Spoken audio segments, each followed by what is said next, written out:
Welcome to the ISO Show, dispelling myths and sharing tips for success to improve your business with ISO standards, with your host, Mel Blackmore.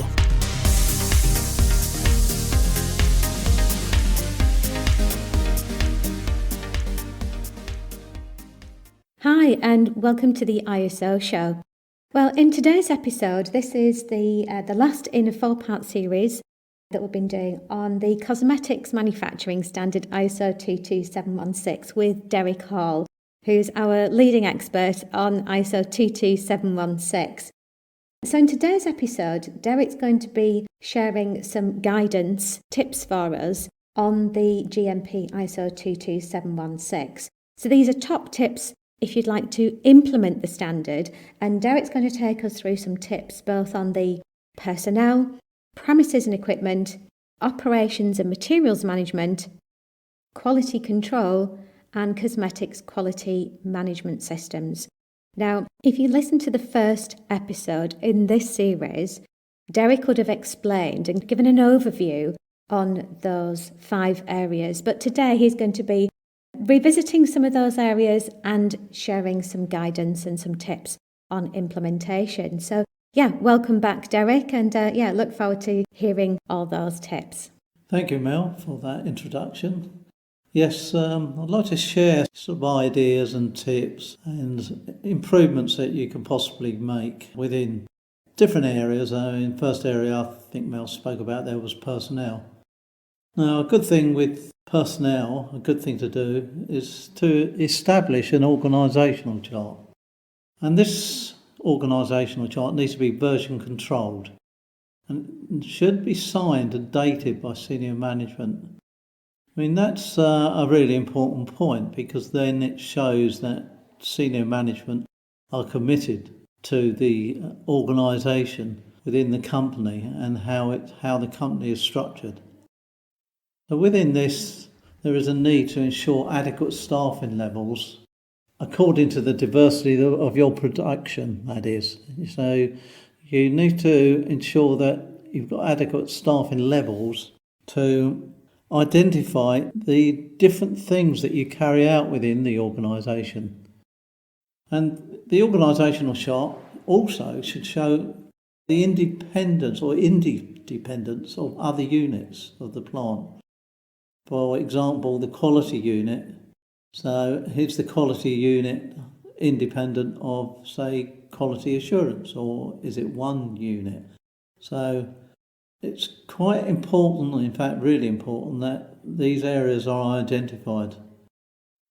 And identify clearly so everybody can see who is responsible.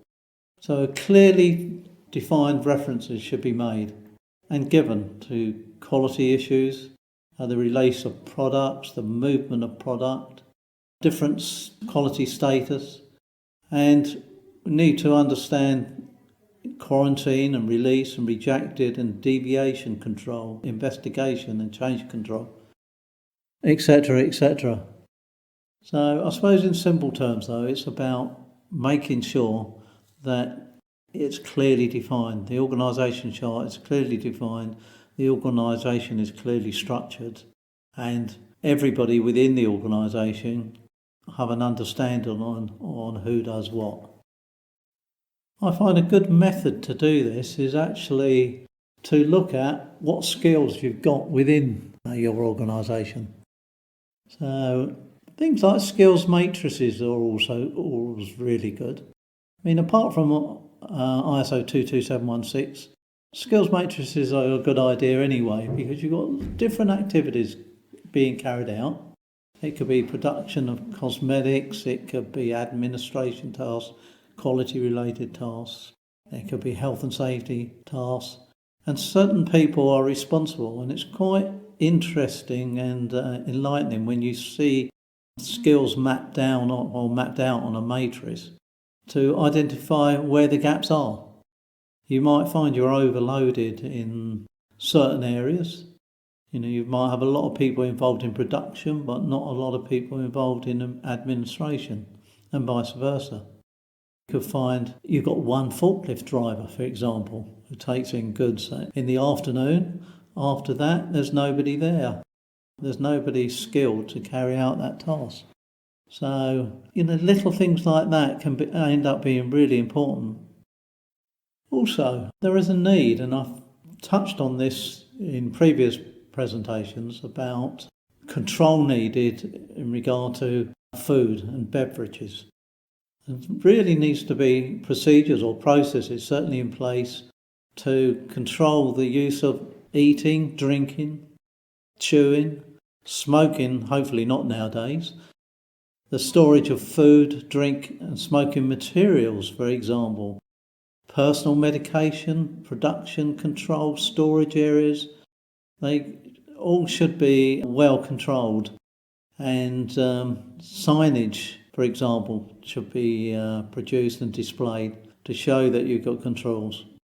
Why, you ask? Well, the reason being is that if you're producing a top-of-the-range cosmetic product or any cosmetic product, you've got the risk of contamination. So you don't want, somebody eating a sandwich next to producing a cosmetic product. So simple things, or what sounds simple, are actually quite important, in fact very important. So it's very, very important to have good control. Now, I've found in the past that just simple signage displayed, no beverages allowed beyond this point, for example. Visitors to go around with authorised personnel, blah, blah. It's quite straightforward in a way, but in other ways it tends to be quite difficult because it's these what seem to be minor little points that get overlooked. So yes, visitors, or in fact untrained personnel, should not be taken into production, control and storage areas. Notices could be displayed, do not enter, authorised personnel only. But if there is a need to take visitors or untrained personnel into production, they should be given information on personal hygiene and prescribed protective clothing. So, protective clothing can mean not only coats or overalls, it could mean hairnets in cases of a chap's got a beard snoods. Jewellery, for instance, should be discouraged or at least covered up when people are visiting at the production areas. Again, you don't want problems with jewellery dropping into cosmetics products. And, it can be simple little things or simple measures taken to just reduce the risk of it. A good idea is actually to develop a visitor and contractor policy. And within that policy, you can ask the visitor to sort of read and instruct them to abide with the policy, because it's your policy, it's your program, it's your factory. And again, the purpose is to ensure their safety as well as the safety of your products. Right, let's now move on to premises. Premises. Manufacturers really should consider the design and the layout and the finish of the manufacturing areas. Now, no doubt if you're an established business, you've already done this to some level and some degree. But the standard is actually talking about how effective the flow of materials and products are within your business, and how effective the filling and packaging areas are to ensure protection of product. You should also introduce efficient cleaning and sanitisation and maintenance programs. And a big aim is to review and minimise the risks of mix-up of products, raw materials and packaging materials. Now, I know this really could be quite difficult if you've already got an established process, established machines.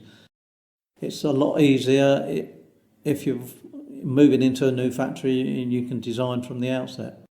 But, the really important thing is to have a thorough review to see how effective the layout of your machinery is and what restrictions there are. You might find machinery is too close to a wall. You might find staff can't walk around easily. That in turn, you might find cost savings because you've got a lot of wasted time because the machinery isn't laid out well. So there's a lot of improvements that could be made, but I think it's a case of starting off simple and just take your manufacturing area, look at how well laid out it is. Look at how operators operate within that area and what they have to do. Look at what checks take place and what sanitisation or cleaning programs are in place or not. And hopefully then you will identify any potential mix-ups. Leading back, manufacturing areas should be accessible to authorised personnel only. So we return to that theme that the people that are meant to be within an area should be there and unauthorised people shouldn't be there. The entire facility really should have a clear visitors and contractors policy that we've already discussed and sanitisation processes in place, especially now in these times of COVID and diseases. So it makes it even more important. Other areas you can look at can be things like light fittings. Are light fittings installed in such a manner to ensure containment of any debris from potential breakage? Are they fluorescent tubes you're using? Are they LEDs you're using? So what processes have you got in place to ensure that lighting doesn't get damaged? Another key area in premises, and we touched on this on the previous podcast, is pest control. It's really important that the premises is designed, constructed, maintained so as to restrict access to insects, birds, rodents, pests and other vermin. Really, really important. And again, that can be hard if you've already got a factory that's been operational for a number of years and, for example, the roller shutters don't close very well and so on. So there are some costs or potential costs there. However, the more insulated the building, the more insulated the doors are, the less gaps or potential gaps you've got within the building infrastructure, the better. So you can obviously use contractors to come in and look at pests and what pests there might be. So obviously bait traps, etc., or fly traps, and so on.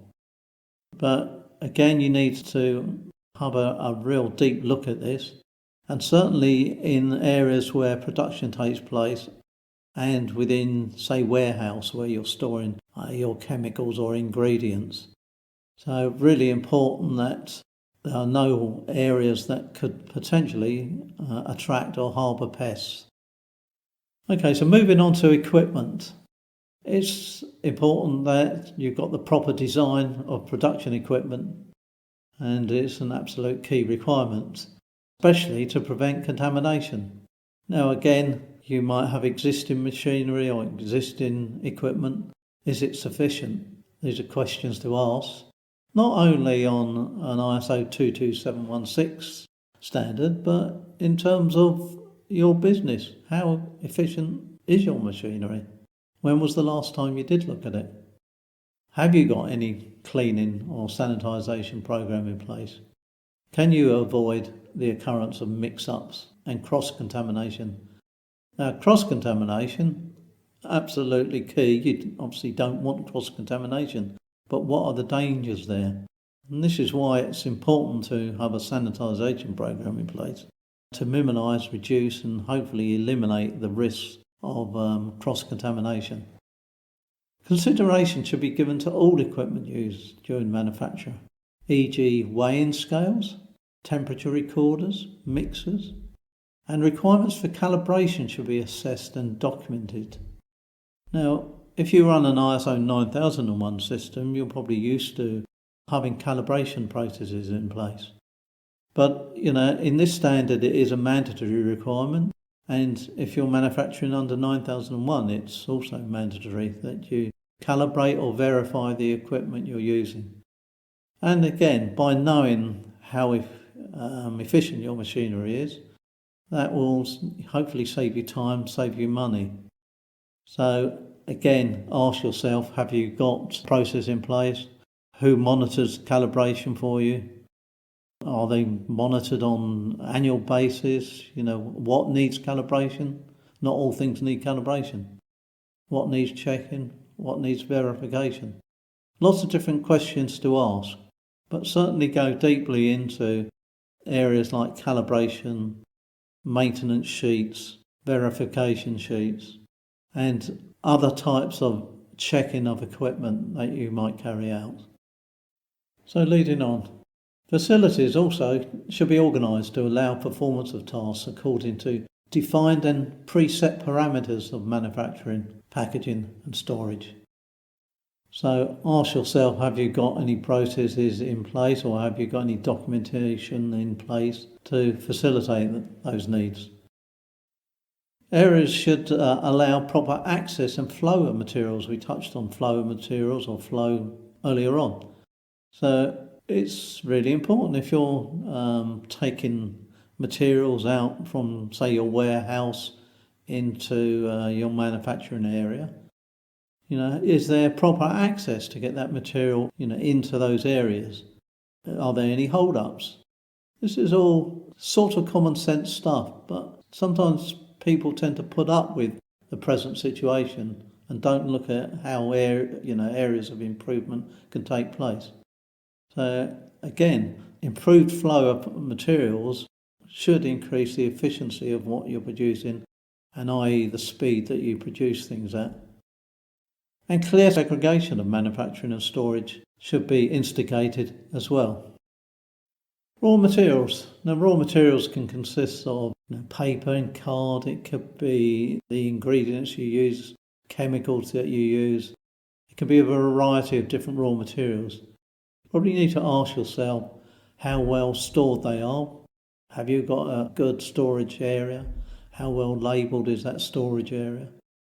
Do the products follow written and approved procedures? Have you got written and approved procedures? And a lot of companies I work with have got standard operating procedures, so they've got procedures for the flow of materials. And it's quite important that people understand, where to put things and locate things. So there's a need to source all raw materials and packaging as well from trusted and accredited suppliers who meet your requirements or meet the company's standards for quality. And they should be in line with current legislation. So the whole area of supply chain needs to be looked at as well. And that is all the way from the supplier to you. How good is your checking in procedures? Have you got the right product arriving? Have you got the right raw materials? How well packaged are those raw materials when you receive them? Is there any damage?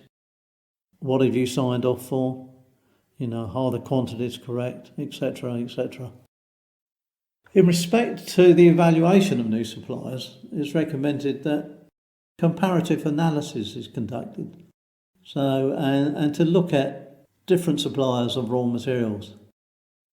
You, the organisation, should engage with suppliers of key raw materials with a view to obtaining certificates of analysis for each batch of raw material supplied. How good is that raw material? You don't know. You've just received some raw material. Is there any documentation? Is there any certification showing that raw material has meet said requirements? So it's strongly advised that the organisation have a written, controlled, quality-approved suppliers and a vendors list. So you know who you're supplying from. You know the quality of the product that's being supplied to you. So in terms of production, raw materials, manufacturing batches should be identified with a unique coding for absolute control and traceability. It's really important that you trace what you're producing through the whole system. So check sheets, labelling, various other inspections that take place within the manufacturing process. So you need to build up a recorded history of what you're producing. Why, you ask? Well, it's not only important for the job that you're producing, but it's also historic jobs. So 6 months ago, if you can look back at a record and say, oh yes, I produced this job at such and such a day, at such and such a time, and we produced 5,000, 4,998 were good. There were 2 rejects, for example. You need to be able to get that sort of level of detail to understand what you did at that time. And also, looking back periodically, you can see where potential improvements lie. So it's important to determine what quality control methods are used to ensure that all in-house manufactured products are performed to meet customer specifications and expectations. And samples should be taken at predetermined stages of the manufacturing to ensure consistent quality. So if you're producing, for example, 5,000 toothpaste tubes, every sort of 100 or so probably should be inspecting how good they are, whether crimping on the tube is right, whether the tops screw up properly, whether the product has been fully filled up within the tube. So you need to have some sort of inspections being carried out. Otherwise, how do you know? And again, this is all, it's not rocket science, but it's all about recording what you're doing and monitoring what you're doing. Now, regarding finished products should be stored on pallets or in warehouse racking, typically for short periods of time. And there should always be a maximum appropriate time period. Why store on pallets? Well, it's important that you don't store your finished products on the floor. Floors naturally can get dusty, grimy, and so on. Risk of contamination. There can be contamination from the racking itself. Is there dust falling onto racking or off of racking? There could be dust falling from, for example, let's think, light fixtures. There could be, you've left the lid open on a container that's got a chemical in. So what's the danger of contamination there? Are you sort of wrapping your product effectively? So these are all areas you need to sort of look at to make sure that you've got the processes in place and really people to do it. The most important thing in all of this is the people. The people understanding what your processes are and what they're meant to be. And so it's people's understanding and the reasons behind that understanding. Understanding that if a product gets contaminated, it can be and would be of very high risk and more of a high risk if it went out the door. You also need to look at the possible deterioration of quality of product, finished product. How long has it been stored on a shelf? And also, are relevant managers informed? Specifications for finished products should be documented, including defined acceptance criteria relevant to the quality of the finished products. So I repeat that. Specifications for finished products should be documented, including defined acceptance criteria relevant to the quality of the finished product. So you need to have a defined acceptance criteria and to ensure your products meet those requirements. Now, working on the basis nothing's perfect, there can be discrepancies. There can be discrepancies in stock. They need to be investigated. There can be discrepancies anywhere within the process. Again, they need to be investigated. And if necessary, corrective action taken. So it's important that finished products, certainly in the warehouse, are clearly marked before they're dispatched. Because again, you need to track what you're sending out. And faulty products should be clearly identified as quarantined or rejected. So if you've got faulty products, you should really have a quarantine area where you put those products in so you can investigate to see what the problem is. And remember, you could have rejected products that has been produced by somebody else on your behalf, a subcontractor you're using, for example. So again, that would need some thorough investigation. But I suppose the key thing here is that you've got a quarantine area so you can identify what has been rejected. Moving on, quality control.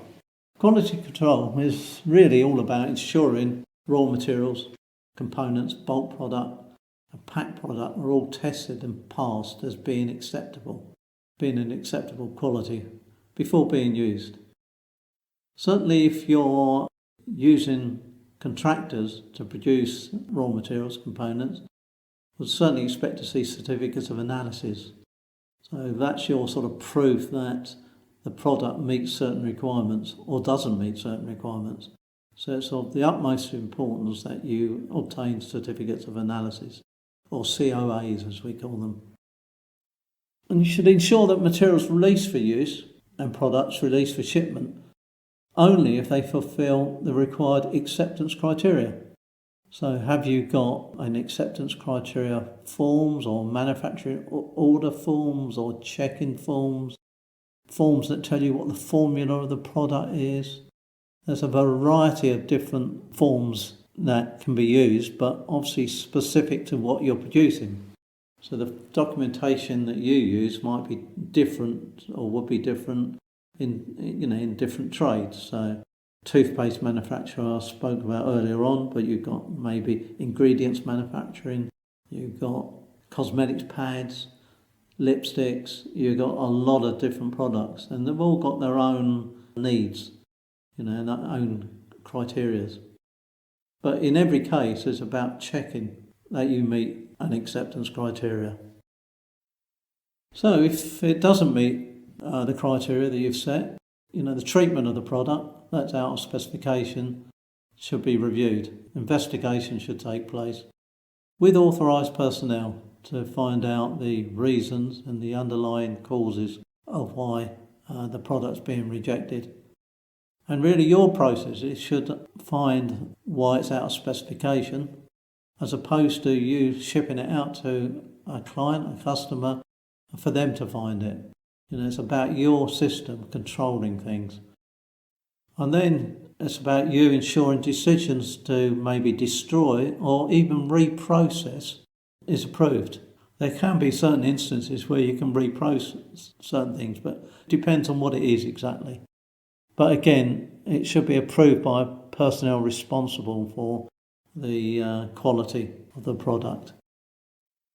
So as with most production processes, there are a certain amount of waste involved. So it's important that you ensure that different types of waste are identified. You need to ensure waste are disposed of in a timely and sanitary manner, and the different types of waste identified and kept apart. Should ensure that the process is in place and that the flow of the waste does not impact on the operations. So it depends, if you've got liquid waste, the flow of waste could be and would be very important to understand where that flow is coming from. You should ensure appropriate measures are in place concerning collection, transportation, storage and disposal of waste. Do you deal with waste contractors? Are they giving you the correct documentation? Are your containers of waste, are they properly identified as to the contents and other information? Are containers of hazardous waste, for example, do you have hazardous waste? Are they properly identified with contents and information? And where necessary, is waste allocated a code? For example, this can be found on the European Waste Catalogue.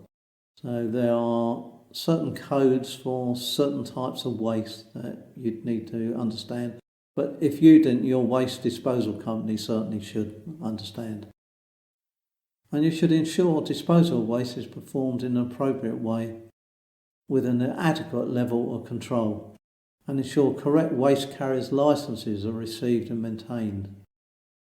So we've just spoken about waste there, and waste for many companies is subcontracted. So it could be an activity that is and probably would be subcontracted. But there are other types of subcontracting. You could be subcontracting your manufacturing processes, for example, or some of them. Your packaging processes, you might have packaging processes or subcontract packaging, or, a bit of both. Analysis is a really important area if you're subcontracting out. We spoke earlier about certificates of analysis. So anything to do with analysis, and the contracting of it needs to be finally looked at. Cleaning and sanitisation, again, it could be a joint thing. You could have people in your own organisation doing cleaning and sanitisation, but you might have contractors coming in doing it on your behalf. So you need to have good control of that. And then pest control, we spoke about that earlier on as well. So it's another area that could be subcontracted out. And then finally, the other key area, I suppose, is equipment and premises maintenance. You know, it might not be skilled to maintain your equipment. You need a contractor to come in and so on. But, you know, with all forms of contracting, it's really important that you've got the process approved, you know, with the subcontractor. So you need to have technical and quality agreements in place with contract service providers, for example, with roles and responsibilities defined.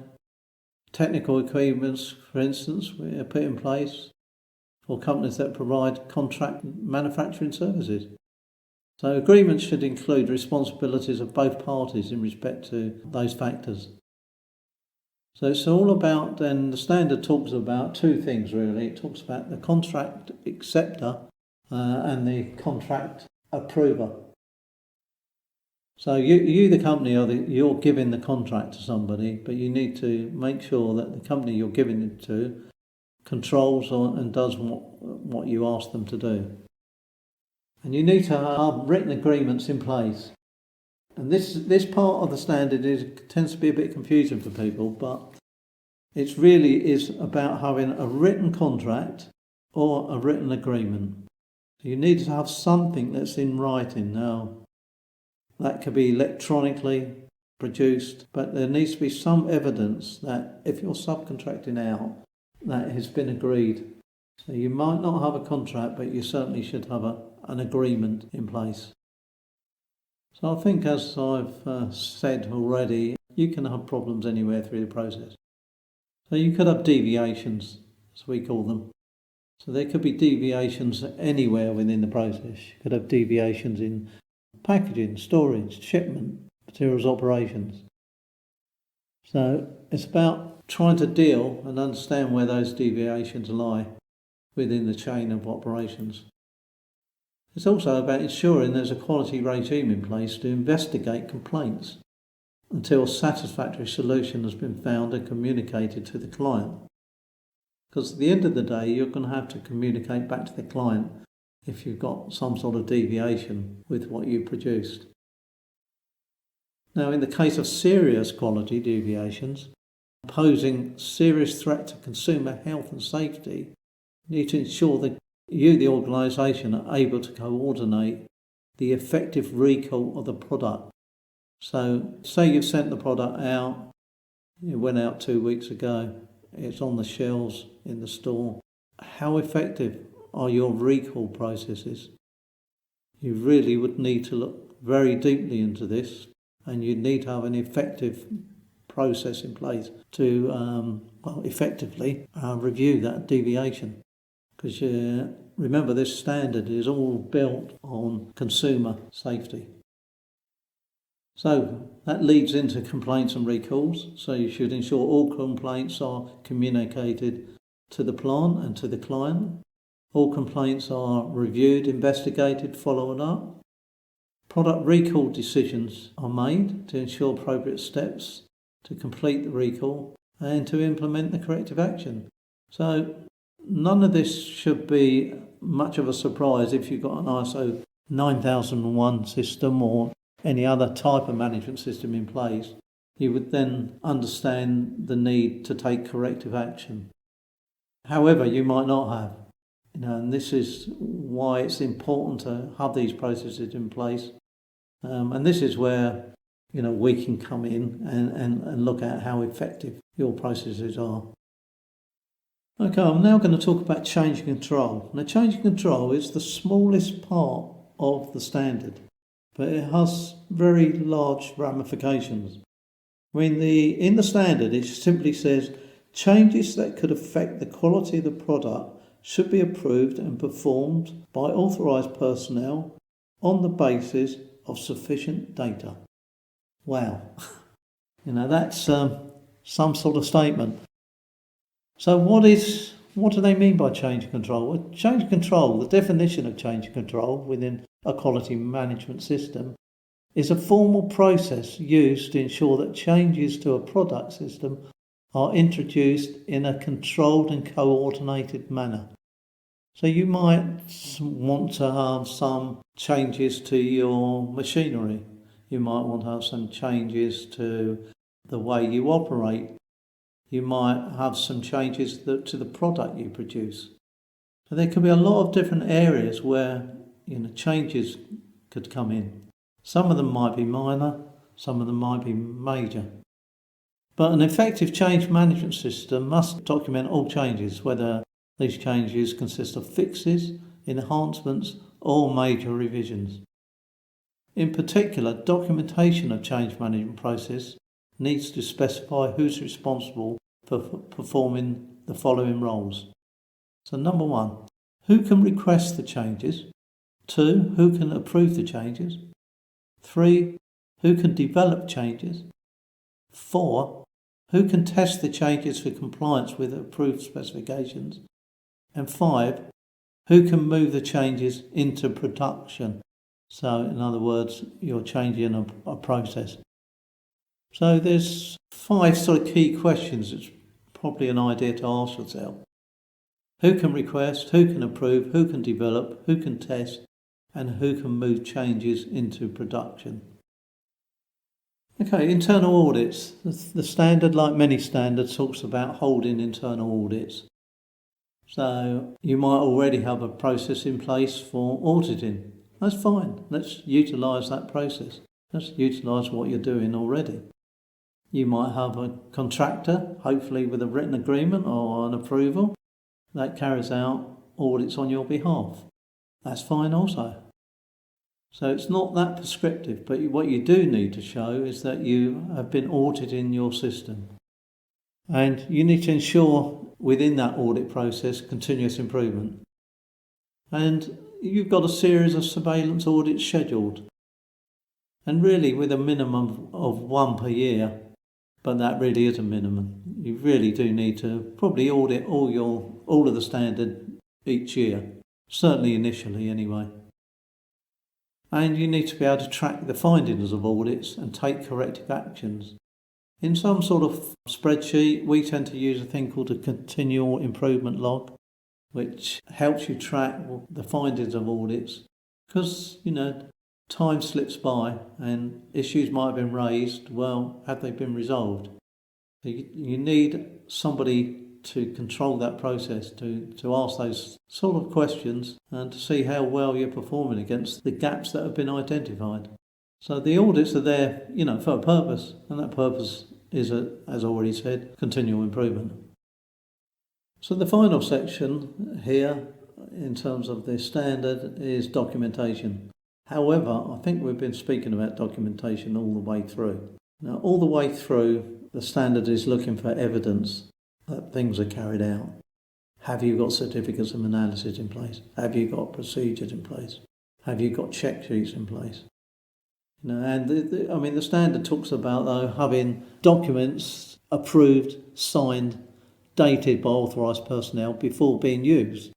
So how well approved are the documents that you're using? Or have you had documents that have been used in one area that are different to another area, or you've got 5 documents trying to cover the same subject in one area. Have they been approved? Who's controlling it or controlling them, and so on. So it's important that you've got version control, as we call it, of documentation, and it's been approved by, call it the quality manager or one of the managers. So you've got to have that approval process. And you want to be using documents that people understand and people can readily find. No good having documents left in a quality office somewhere. You need them at the point of use. So if I'm an operational person and I'm trying to produce a job, I need to know what the procedures or processes are for that job. It's really important that the system is robust. So you've got a robust system of document control. And then you can also thoroughly audit that process to make sure that the documentation is well controlled. Okay, so that's it. That's a sort of whiz through and some tips on and guidance on processes and activities that you can put in place. I'm sure there are many more, and there will be many other tips that we can give you. Okay, but for now, hopefully you've enjoyed this presentation, and I'll hand you back to Mel. Brilliant. Thanks for being such a fantastic guest on the ISO show, Derek, and sharing all those insights into ISO 22716, the cosmetics manufacturing standard. It's been really insightful to talk to you about, understanding what ISO 22716 is that you covered in the very first episode. Then you moved on to, what are the regulatory drivers? So we talked about the EU directive. You then provided some information on the benefits, and we had a bit of a brainstorming session on the benefits of ISO 22716, which actually could apply to many other different manufacturing organisations when it comes to the benefits of ISO standards. And then last but not least, today's episode. So thank you very much again for sharing your experience and wisdom that you've developed and grown over the years on providing some guidance for us and tips for implementing ISO 22716. And for those of you that are listening and you've missed out on any previous episodes, I definitely recommend going back to them.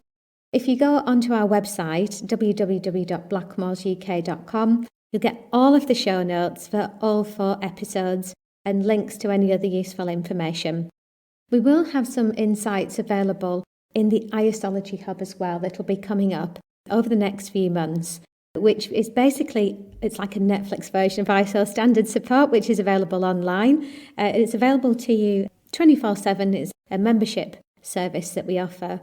And I definitely recommend checking that out. And the link will be in the show notes too. So thanks once again for joining Derek Hall and I. It's been a pleasure chatting with Derek throughout this subject, because I know it's been something that, although you've dealt with for many years, we haven't actually touched upon on the podcast, and we've been doing this podcast for 2 years now, so we felt it was high time that we shared some information on this particular standard. So thanks for joining us, and I look forward to catching up with you on the next ISO show.